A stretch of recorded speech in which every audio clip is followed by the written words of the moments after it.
नमस्कार, मैं संदीप शर्मा और आप देख रहे हैं ग्लोबल भारत टीवी।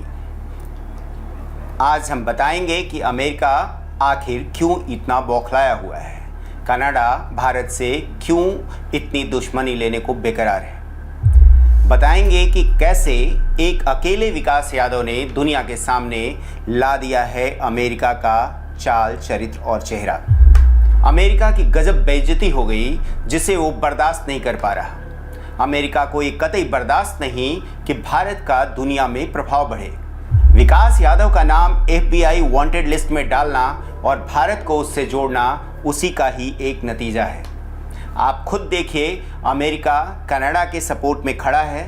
इन दोनों को ये सहन नहीं हो रहा कि इनके देश में घुसकर इनके एसेट्स को किसी ने मार दिया है।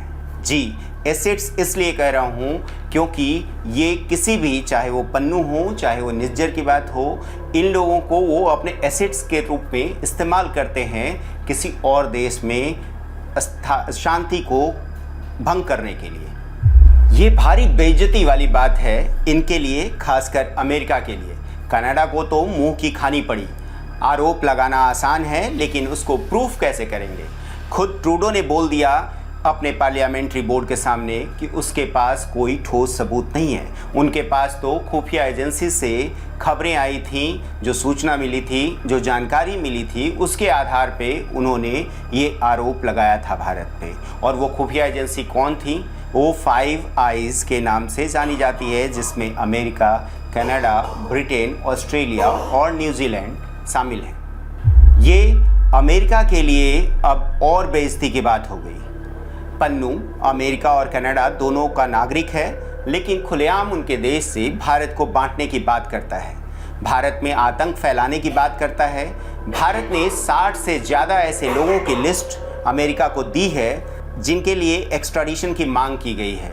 उस पर अमेरिका सोया है, ध्यान नहीं दे रहा। पन्नू पर ना तो अमेरिका और ना ही कनाडा एक्शन लेने को तैयार है, क्योंकि दोनों उसको भारत के खिलाफ और अपने फ़ायदे के लिए इस्तेमाल कर रहे हैं। यानी जो उनके फ़ायदे का आतंकी है वो उनकी नज़र में आतंकी नहीं है, और जो उन आतंकियों के खिलाफ एक्शन ले रहा है वो क्या आतंकी है?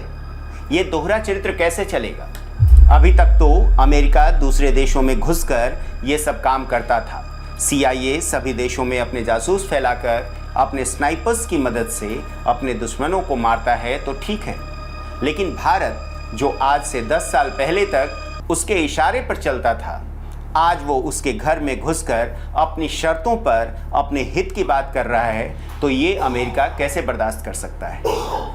और इसे वो अपनी इंटरनेशनल बेइज्जती के रूप में देख रहा है। इस काम में भारत के खिलाफ कुछ यूरोपियन देश भी अमेरिका के साथ खड़े होंगे, क्योंकि सबको अब कायदे से भारत उनके घर में घुसकर ही सुनाता है।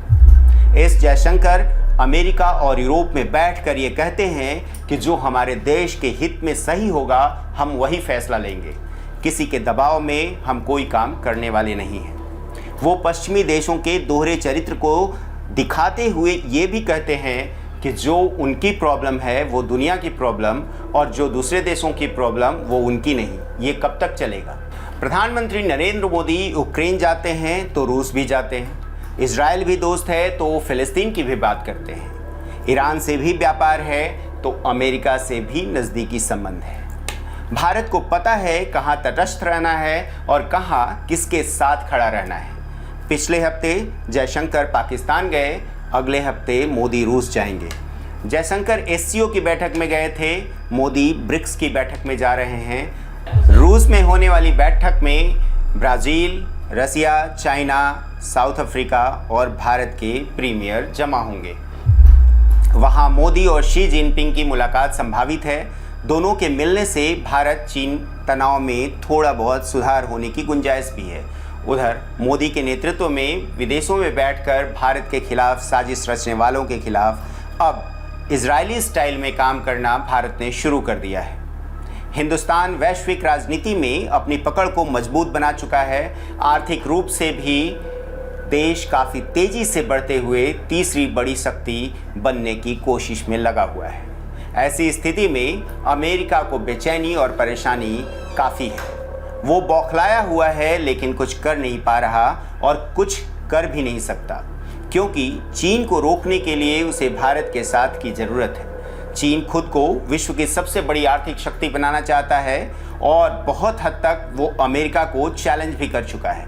ऐसे में अमेरिका की मजबूरी है कि वो भारत के खिलाफ ज़्यादा कुछ ना बोले, सिवाय गिदड़ भभकियों के। हालांकि अंदर ही अंदर वो भारत को कमज़ोर करने की काफ़ी कोशिशें कर रहा है। वो मोदी सरकार को सत्ता से हटाने का भी असफल प्रयास कर चुका है। 2024 के चुनाव में बांग्लादेश जैसे हाल भारत में भी करना चाहता था, लेकिन ना तो वो मोदी को सत्ता में आने से रोक पाया और ना ही शेख हसीना को भारत में पनाह देने से। ना तो रूस से तेल लेने से रोक पाया और ना ही ईरान से पोर्ट डील करने से। ऐसे में बौखलाहट अपने चरम पर है और कनाडा के साथ मिलकर भारत को बदनाम करने और रोकने का असफल प्रयास कर रहा है। उसने विकास यादव के सहारे इसको फिर से करने की कोशिश की है। हैरानी की बात है कि इस अमेरिकी साजिश में कुछ भारतीय भी हाँ में हाँ मिला रहे हैं। ये ऐसे लोग हैं जिन पर आरोप लगता रहा है कि वो अमेरिका के पेरोल पर काम करते हैं। वो उछल उछल कर विकास यादव के सहारे भारत को बदनाम करने वाले ट्वीट करना शुरू कर देते हैं। मैं पेरोल पर इसलिए भी बोल रहा हूँ क्योंकि जब उनके ट्वीट को पढ़ेंगे तो आपको भी एहसास हो जाएगा कि कोई भी देशभक्त ऐसी बातें नहीं कर सकता। अपने ही देश की बदनामी में दूसरे देश का साथ तो नहीं दे सकता। वैसे ये कांग्रेस के लोग लगातार करते रहे हैं। सत्ता में रहते हुए भी पीएम मनमोहन सिंह ने वैश्विक मंच पर यह बात बोली थी कि बलूचिस्तान में जो हो रहा है उसमें भारतीय एजेंसियों का भी हाथ है। इसका खामियाजा अभी तक देश भुगत रहा है। अभी भी मनमोहन सिंह के उस स्टेटमेंट को दुनिया के सामने कबूलनामे के तौर पर पेश किया जाता है और हाल फिलहाल में तो राहुल गांधी अमेरिका और इंग्लैंड में बैठकर भारत के खिलाफ जो पश्चिमी भाषा में बोलते रहे हैं वो तो सबके सामने है ही। हाल ही में उन्होंने अमेरिका में बोला था कि भारत में आप सिख हैं तो आपसे पगड़ी कड़े पर प्रश्न पूछा जाएगा, और इस बात से खालिस्तानियों को और बल मिला। अब आप समझ सकते हैं किस स्तर का खेल चल रहा है। लेकिन इतना सब होने के बावजूद भारत के बढ़ते कदम को और मोदी को रोकने में असफल होना अमेरिका के लिए बौखलाहट का कारण है, और वो इसे अपनी घोर बेइज्जती के तौर पर भी देख रहा है या देख सकता है। आपका इस विषय पर क्या विचार है, हमें कमेंट कर जरूर बताएं। धन्यवाद।